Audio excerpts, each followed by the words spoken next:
ATM Azharul Islam একজন বিশিষ্ট ইসলামী চিন্তক, আন্দোলনকারী এবং আদর্শিক নেতা।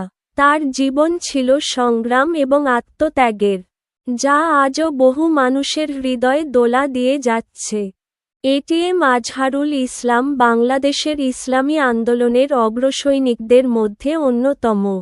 তিনি ইসলামী ছাত্র শিবিরের প্রথম সভাপতি হিসেবে ঢাকা বিশ্ববিদ্যালয়ে ইসলামী ছাত্র আন্দোলনকে শক্তিশালী করেছেন।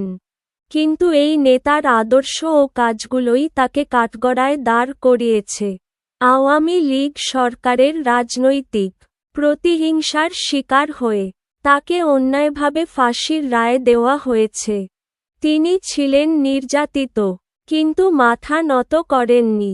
আদালতের কাঠগড়ায়, কারাগারের অন্ধকারে থেকেও তিনি ছিলেন অবিচল, সত্য ও আদর্শের পথেই অগ্রসর।